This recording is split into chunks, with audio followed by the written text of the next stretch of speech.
बजरंग दलासह हिंदुत्ववादी संघटनेने औरंगजेबाची कबर उकडून फेकण्याचा इशारा दिलेला होता आणि त्यानंतर आता औरंगजेबाच्या कबरीच्या सुरक्षेमध्ये वाढ करण्यात आल्याचं पाहायला मिळत आहे।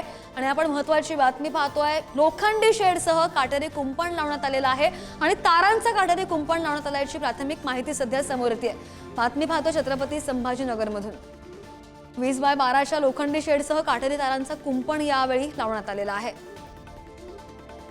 औरंगजेबाच्या कबरीचा मुद्दा राज्यभर गाजत आहे। नागपूरमध्ये हिंसक घटना देखील घडलेली आहे आणि याच पार्श्वभूमीवर बजरंग दल असो किंवा इतर हिंदुत्ववादी संघटना असो, त्यांनी औरंगजेबाची कबर उकडून फेकू असा इशारा दिला होता, कार सेवा करू असा इशारा दिला होता। त्याच पार्श्वभूमीवर खबरदारीचा उपाय म्हणून आपण पाहू शकतो की अशा पद्धतीने ही काटेरी तार या संपूर्ण परिसरामध्ये लावण्यात आलेली आहे। त्याचबरोबर लोखंडी शीट लावण्यात आलेली आहे, त्याची उंची जी आहे 12 फूट सांगितली जाते। अशा 12 फुटाच्या उंचीच्या लोखंडी शीट नंतर ही काटेरी वायर लावण्यात आलेली आहे। आपण त्याच औरंगजेबाच्या कबरीच्या परिसरामध्ये आहोत, ज्या ठिकाणी हा सर्व बंदोबस्त करण्यात आलेला आहे। जे हिंदुत्ववादी संघटना आहेत त्यांनी इशारा दिला होता, त्यानंतर NIAचं पथक असेल किंवा प्रशासनातले अधिकारी असतील, ज्यांनी या ठिकाणी सर्व पाहणी केली आणि त्यानंतर हा सर्व निर्णय घेण्यात आलेला आहे की कुठेही यामध्ये चूक राहू नये।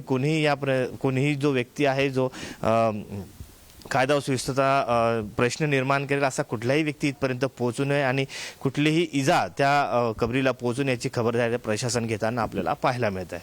कॅमेरा पर्सन अमोल वागुलेसह मी सचिन जिरे, पुढारी न्यूज, छत्रपती संभाजीनगर।